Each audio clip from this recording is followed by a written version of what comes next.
Con su permiso, señor presidente, al grito de todos somos Ayotzinapa, tarde por cierto, el presidente de la República ha anunciado un decálogo. Se trata en esencia de un paquete de propuestas que reproducen en estructura y contenido la Estrategia Nacional de Seguridad y Justicia 2006-2012. Un decálogo que retoma ideas por mucho tiempo discutidas, pero jamás votadas en el Congreso de la Unión por la obstrucción del propio partido del presidente. Políticas que se han abandonado en estos 2 años de la administración.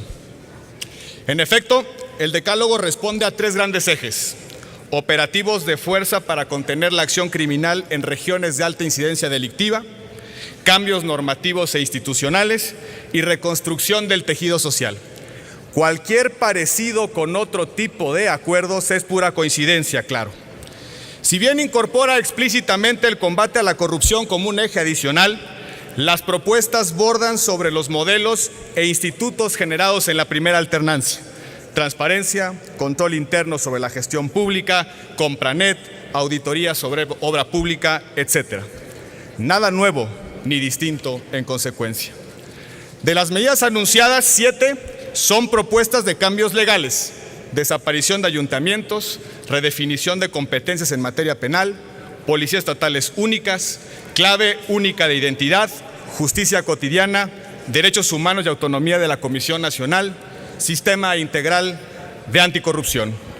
Una corresponde al IFETEL, la famosa línea 911, y solo 2 corresponden a la esfera administrativa a cargo del presidente: el operativo Tierra Caliente y un portal de información sobre proveedores y contratistas del gobierno federal, que por cierto ya también existe. De la agenda de cambios normativos, 3 de 7 se encuentran recogidos en el Acuerdo Nacional por la Seguridad, la Justicia y la Legalidad de 2008. Otra, la reforma en materia de narcomenudeo, pretende regresar al régimen vigente antes de la suscripción del Acuerdo 2008, régimen que depositaba en la Federación la persecución de las microtransacciones de drogas y que a partir de julio de 2012 se sustituyó por un modelo de competencias concurrentes desde un enfoque esencialmente de salud pública, no solo con el propósito de reducir el costo de la violencia asociado a esas transacciones, sino también con la intención de abandonar progresivamente el tratamiento punitivo del consumo. Es verdaderamente sorprendente que el gobierno insista en que en estos 2 años la violencia ha disminuido y que al mismo tiempo sostenga que el problema de narcomenudeo es la causa principal del aumento de la violencia en nuestro país. 3 de los 7 temas han tenido la oposición explícita de los gobernadores y los legisladores del PRI: cédulas de identidad, mando único y esquemas institucionalizados y bajo control democrático de intervención federal en entidades federativas bajo riesgos o amenazas en la seguridad interior.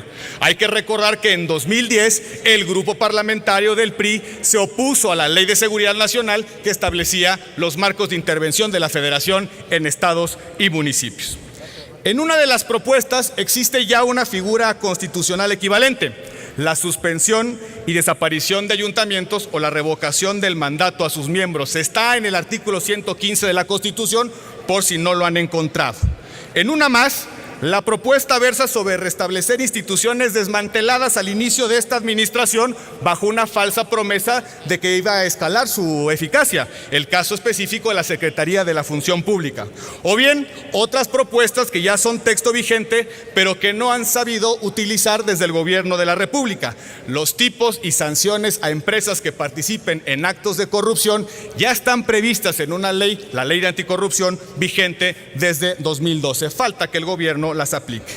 La única propuesta inédita es la creación de zonas económicas especiales, esto es, áreas territoriales bajo un régimen regulatorio, presupuestal y fiscal diferenciado. Les recuerdo que hay cientos de iniciativas de acción nacional al respecto desde hace ya muchos años.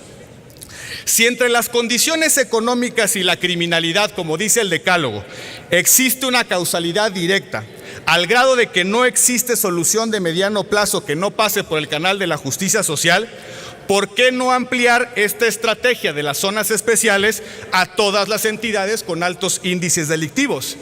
¿qué efectos tiene en las entidades con mayor tasa de homicidios la desigualdad imperante en el sur del país?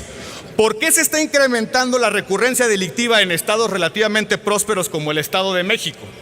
Un nuevo dinamismo en el sur va a incidir de manera directa en la reducción de los índices de violencia en Michoacán o Tamaulipas.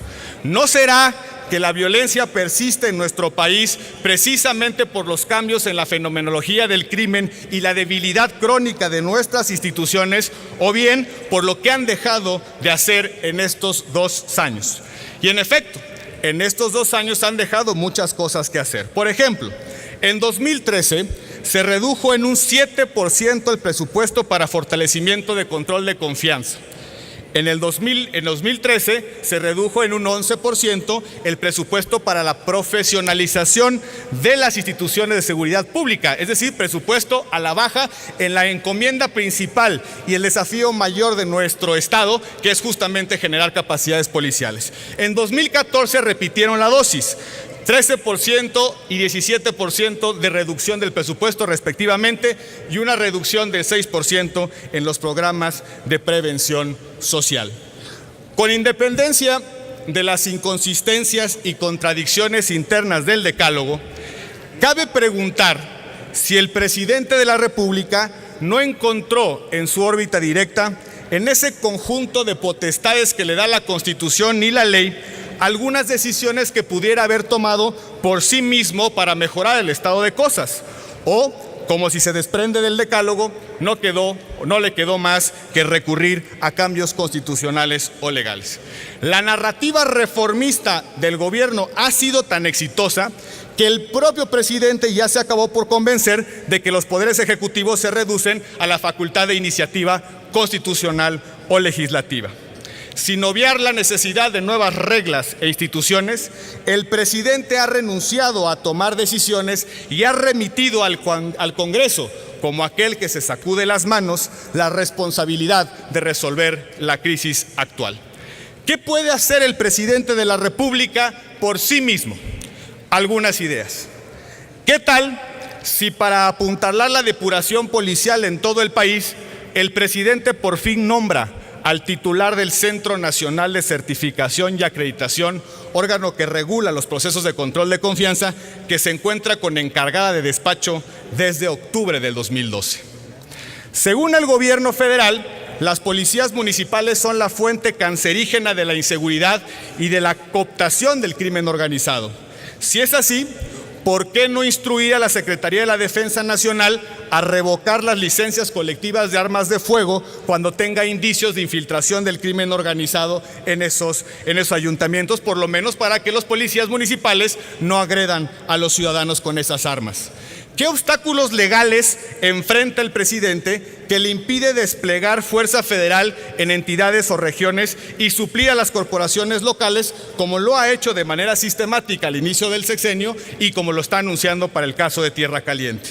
¿Por qué no reformular, por ejemplo, las reglas de operación de los subsidios federales a la seguridad como Subsemun, el programa de acreditación policial o los fondos de prevención, a fin de condicionar su acceso al cumplimiento de indicadores objetivos de gestión y para que se invierta efectivamente esos recursos en capacidades policiales? ¿Por qué no impulsar en la próxima sesión del Consejo Nacional de Seguridad Pública, que debe realizarse en el mes de diciembre, algunas medidas como, por ejemplo, auditorías externas sobre procesos de depuración policial, instalación de unidades de asuntos internos en todos los cuerpos policíacos, mecanismos de supervisión externa y ciudadana a los cuerpos policíacos, evaluación a los modelos de mando único actualmente existente o por lo menos la revisión escrupulosa de los acuerdos no cumplidos del Sistema Nacional de Seguridad Pública? ¿Qué necesita el presidente, además de voluntad y recursos, para acelerar la baja de los 20.521 servidores públicos estatales y los 18.177 policías municipales que reprobaron los controles de confianza? Y si levantara el teléfono rojo para instruir a sus secretarios a dar de baja a los 3.516 servidores públicos federales que están justamente en el supuesto de haber reprobado los controles de confianza, o bien que levante el teléfono para pedir que la Unidad de Asuntos Internos de la Comisión Nacional de Seguridad Pública por fin atienda 14,000 expedientes contra policías que se encuentran rezagados porque le quitaron a la unidad las plazas para llevárselas a la gendarmería. ¿No avanzaría el país si ordenase un programa inmediato de depuración de los ministerios públicos federales? ¿Por qué no utilizar la política criminal, es decir, la persecución penal, para apartar de sus cargos a servidores públicos coludidos con el crimen? No solamente de sus cargos, sino también apartarlos de las calles. ¿Necesita el gobierno una ley contra la infiltración del crimen organizado para ejercer la acción penal por delincuencia organizada contra alcaldes o funcionarios municipales o contra cualquier otro servidor público?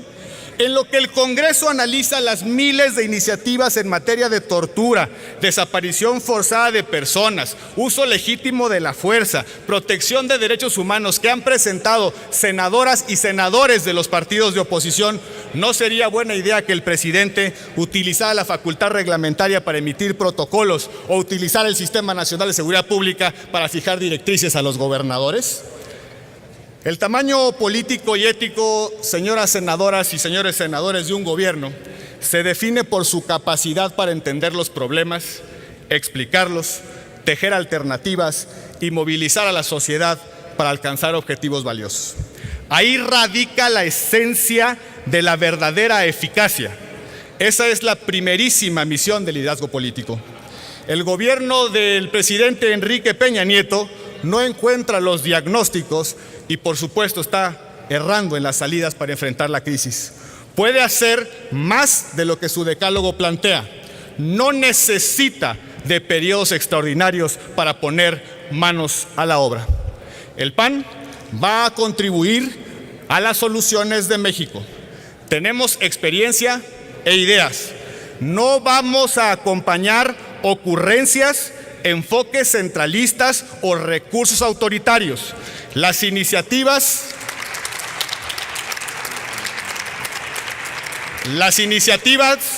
tendrán una discusión seria, serena y responsable en el Senado de la República.